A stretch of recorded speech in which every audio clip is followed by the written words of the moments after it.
Hi there, welcome to the Cult of Cinema. My name is Aaron. I recently watched a video by James at 20th and 21st Movies where he had the idea to challenge himself to pick 10 Criterion films, just 10, that to keep in his collection. Not that he was going to get rid of the rest, but like hypothetically, say your house is on fire, you're going to a desert island, you can only take 10, or for some reason you were just like had a small shelf and like only 10 criterions would fit there and you couldn't do any, you had no other place to put the rest of them, so you had to pick 10.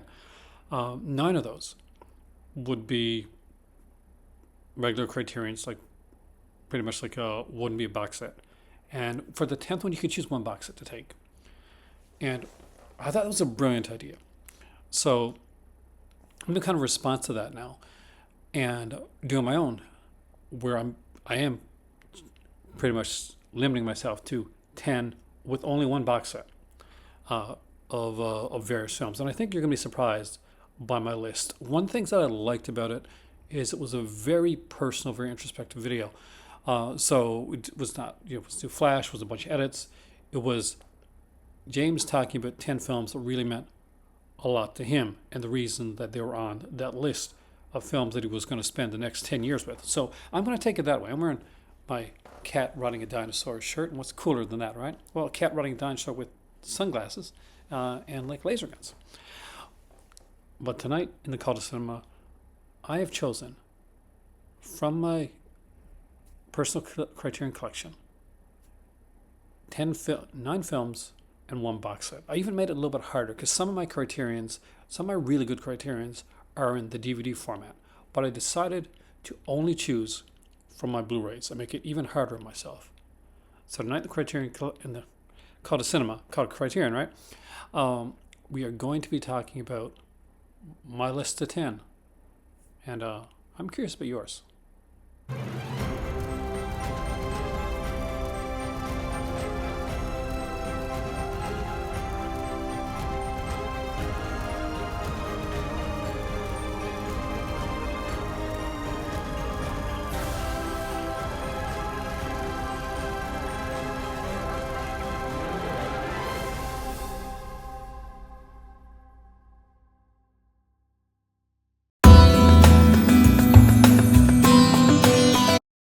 So I haven't chosen these in any particular order. It was not like a 10 from one list, since these are like 10 films that I would want to be spending the next 10 years with. And I did take it in that way. Not 10 films like that I'm running out of a burning house with, but 10 films that I would want to be spending the next 10, 15 years of my life with, somewhere on, maybe on the Desert Island, where I have, where I can watch like films, but a certain small limited amount of films. What films would I want to rewatch? What films would I want to look at, to enjoy, to study, and how would I choose them? So let's start off with one of the great of the French New Wave cinema, because I wanted to put in different categories that I wanted to spend some time with. And I definitely know that I want to spend time with Jean-Luc Godard and the incredible film Breathless. This is a wonderful film. If you've never seen it, and maybe you just haven't gotten into French New Wave cinema, this really is one of the best ways to get into that. This is an incredible film. Jean-Paul Belmondo is absolutely fantastic. This Gene Seberg is amazing. The colors, the film, it's just one of those wonderful films that I can sit back and watch anytime and just let myself kind of fall back and melt into this world. It is also one of the greatest examples of this type of cinema. And if you've never explored it before, that is a great place to jump into. I wanted to pick something lighter too, and I knew I wanted to have at least one Alfred Hitchcock from the Criterion Collection. But I wanted it to be something that I knew I could rewatch, something I could have fun with. I watched a lot of like Agatha Christie, Miss Marple, and stuff like that. So this kind of really fit the bill. And that is Lady Vanishes.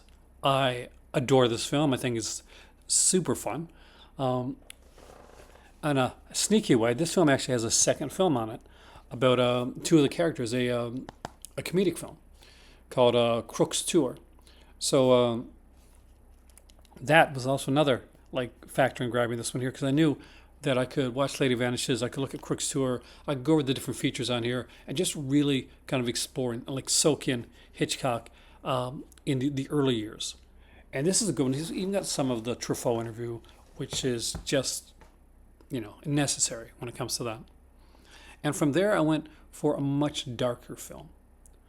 Something that I love both as somebody that liked studied acting and somebody that loves writing. Ace in the Hole. Ace in the Hole is just this amazingly kind of dark, kind of cynical Billy Wilder film with a performance by Kirk Douglas that is truly, truly fantastic. This has a really cool booklet in here done like a newspaper because he's playing a newspaper man. And if you have never seen this movie here, this is what he did after Sunset Boulevard, which of course is Billy Wilder's classic. But this is no less a classic in my eyes, in my opinion. I think this is just as dark in ways, and is just as challenging. I definitely recommend in Ace in the Hole. It's such a wonderful film. It's still got some great portrayals in here, some wonderful writing, and just some crackingly fantastic direction by Billy Wilder. It's a film that I go back to, but not as much as I go back to my next one. Because my next one is by one of my personal favorite directors, Brian De Palma. Because I could not have this film in here. And I was glad to see that this film made the list for James as well. And that is Blowout with John Travolta, Nancy Allen, and of course John Lithgow in a very scary role. Blowout is a wonderful film, and I can't tell you how many times I watched this. It's a personal introspective film. It is a political thriller. It's creepy as hell, and I love this picture that they chose for the cover. John Travolta plays a sound guy. He does sounds for film. At the beginning of the film, he's actually doing sounds for a cheesy slasher film, and he can't get the right scream for it. But this here is his library of sounds that he uses, and somebody's come in and wrecked it. And this is his life. This is his entire life. Someone has come in and wrecked his entire life, and you can see it on just the look and the way he's sitting, just how deep and the hurt. It's a wonderful, wonderful film. It has an hour-long interview with De Palma on here as well that came out long before that De Palma documentary did, and it is a fascinating study of this man. I adore that film. But then I wanted to go for something comedic again, because that's a pretty dark film, and the one before it was a pretty dark film. But this time I went for like some really straight comedy, and I chose Clark Gable and Claudette Colbert in It Happened One Night. It's a wonderful, wonderful piece of cinema. It often gets called a screwball comedy, and I guess in a way, in a sense, it is, but it really is more a comedy than a screwball comedy. It doesn't really kind of fit into all the tropes of what a screwball comedy is. But that being said, it is wonderful. There is a wonderful conversation with Molly Haskell and Philip Lapate. Hopefully I got that right. There is a feature-length documentary on Frank Capra in there too. See, sometimes those features help when you're choosing some of these films. But this in and of itself, if I couldn't watch the features and I could only watch the film, that would still be on the list. As would my next choice. As we get dark again, really dark, with Black Narcissist. Black Narcissist is a utterly fascinating, gorgeous, wonderful Powell and Pressburger film. A lot of people go for the Red Shoes or the Life and Death of Colonel Blimp. This is my personal favorite from this duo, and I just absolutely adore everything about this film. One of the leads in this, and I will say, I think it could be Flora Robinson. Either way, like one of the leads is haunting. She is so good and so utterly amazing and scary and wonderful.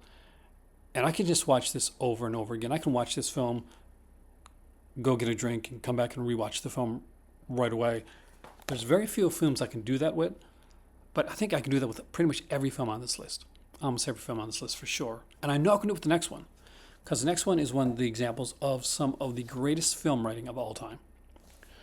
And that is The Sweet Smell of Success. Burt Lancaster and Tony Curtis are so friggin' good in this movie. It is cynical. It is sharp-witted. It is sharp-tongued. It is... You can cut yourself on the razor sharpness of the dialogue in this film. I go back to this film so often, and it's one of those that the writing side of me admires and is jealous of the fact that I can never write anything as good as this. I can never write dialogue as crisp and clear and as real and as cutting as this. The features on here are fantastic, including a feature-length documentary on James Wong Howe, the cinematographer for the film. It's a wonderful film, and if you've never seen The Sweet Smell of Success, I truly recommend that you pick it up. Next up is one that's not going to shock anybody from this channel, but it's Kiss Me Deadly. Massive Ralph Meeker fan, really, really love film noir, and this is just, obviously it inspired other films, like Repo Man and just so many others over the years. It's a wonderfully fantastic film.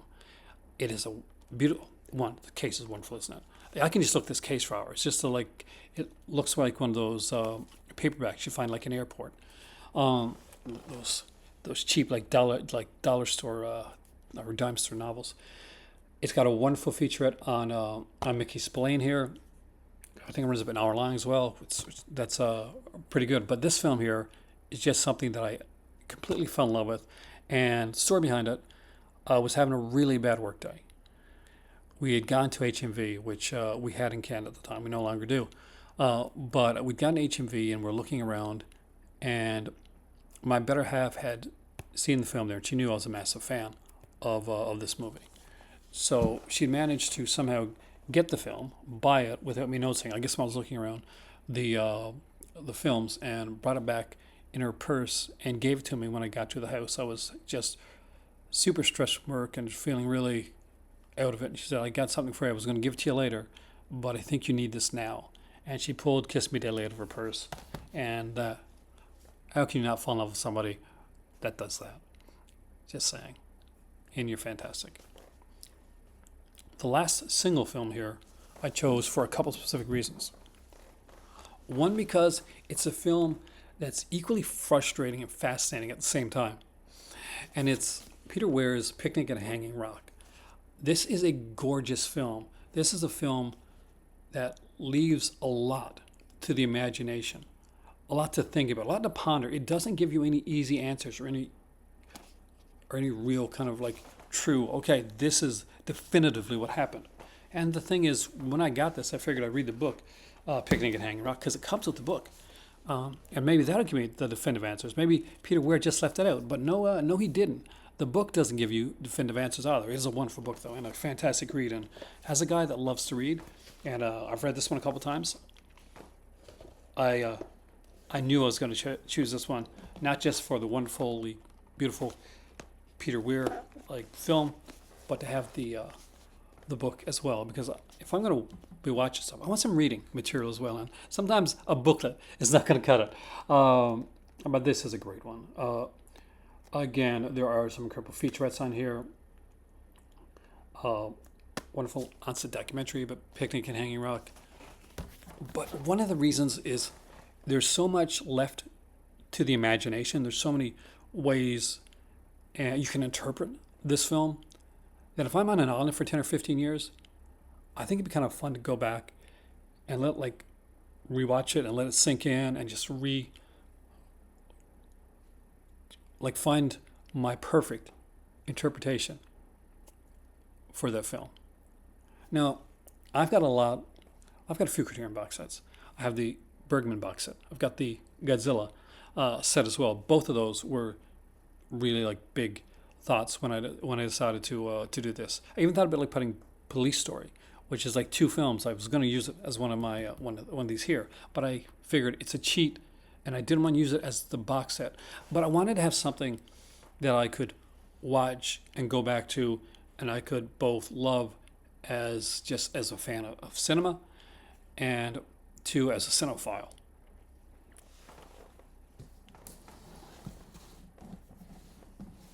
And at the end of the day, of everything that was there, I know that the films on here I would watch the most. It is the Jaci Collection. We've got Lola, Bay of Angels, The Umbrellas of Cherbourg, Young Girls of Rochefort, which is my personal favorite, Podant, Donkey Skin, and En Chambre en Ville. Jacques Demy loved film. He loved like the old school film. He loved musicals, the Busby Berkeley musicals. He loved the film noir with the German expressionism. He was one of those directors that could really draw from all those influences and make truly uniquely wonderful cinematic treasures. And every single one of these is a treasure. Now, some of these I'd probably watch more than others. I'm looking at you, Young Girls of Rochefort and Umbrellas of Cherbourg. I love musicals, and I just love the way that these are done. And I don't think anybody else but Demy could actually put a musical together with Gene Kelly and just some wonderful music and some dance sequences and a serial killer. This is just one of those absolutely fantastic films. You got Donkey Skin, which is just this wonderfully twisted, like Grimm's fairy tale, and told like in that dark adult way that like a Grimm story would be told. And I did not know this tale as a fairy tale. My better half did. She'd grown up like knowing this one. So she was one that really, she introduced me to Demy. Because although I'd seen one of these films, I think I saw Umbrellas of Cherbourg. I didn't see the rest of these films at the time. My better half, she was looking for Donkey Skin. I knew it was put on at the time. And I went looking for it because it didn't have a physical media release at all anywhere. And I managed to find it online. And it was an okay copy from a site that I don't think exists anymore. And the absolute second that this box set was announced, we were ready to grab it right away. We both love this director and love these films. I remember when we got this here, we dove into Young Girls because it was of Cherbourg, because it's Young Girls of Rochefort, because it's such a wonderful film. And you didn't get to see, because it stars, God, what's her name again? The one he always has, Deneuve. So Catherine Deneuve in here. But her sister is in it as well, and her sister wasn't in a lot of films. So it's really neat to see that. There's some really good stuff on here. There is a documentary on here by Anya Varda, who was his wife, and called The Young Girls Turn 25. So there is a box set of Anya Varda films, which could have easily been here if I owned it. And I, as of yet, do not own that. The difference between Jacques Demy's output of films and Anya Varda's output is staggering. But you can see how these two minds, these two cinematic minds, these two geniuses, these two auteurs could just get together to make this wonderful life and life of cinema. I could have chosen Bergman and has, months and months, but I wanted something to uplift me, something to just dive and meld into. And that's what I wanted to do with all these choices. I wanted to choose films that were objectively, on the whole academic level of it. So so this is a better film, or this is this is a more kind of quote unquote important film. But I think almost like every criterion kind of fits on that level for somebody of the importance of what you want. I haven't gotten or had a bad experience with Criterion film since I got it. the closest I've come to is Michael Bay, and I think it was Armageddon. And it wasn't horrible, but I just didn't think it fit Criterion. Um, but aside, like Michael Bay aside, I think we got some really good titles here. I would be really interested in knowing what your 10 are. So let me know in the comment section down below. I will be linking their video, by the way. So make sure that you check that out because they've got a great channel. Make sure you go over there and like the video and subscribe to the channel. What I do want to do is go a bit farther. And I am going to go out and do this here for all of my boutique labels. I'll be doing one for Scream Factory. I have a much bigger Scream Factory collection. For Vinegar Syndrome. For Severin. And in a twist, for our indicator, I will be choosing 9 box sets and a single movie. If you like these type of videos and you want to help support so that we can keep doing the type of films and type of things that we're doing here on the channel, you can choose to have a membership or join my Patreon. I don't tier things, so you can come in for as low as your dollar store coffee and get all the extra content. And if you're a member, you get like the extra stickers and all that type of stuff. What I'm going to do for this one right here is there were 5 runners-up. And those runners-up will be in a video exclusively in my membership and my Patreon. So if you want to see those extra ones, there's a little bit of inspiration right there. Either way, I hope you enjoyed this video as much as I did making it. And I will see you soon right here in the Call to Cinema. Oh God. Subscription sloth here. Just want to remind you that I know in the summertime especially it can be super warm and lazy. But if you're liking this video, make sure to like, share, and subscribe. And if you want to go that step further and join the Patreon, there's a link for that down below. You can super sticker, super chat, or donate. But above all, just lie back and enjoy the video because that's what I'm going to do.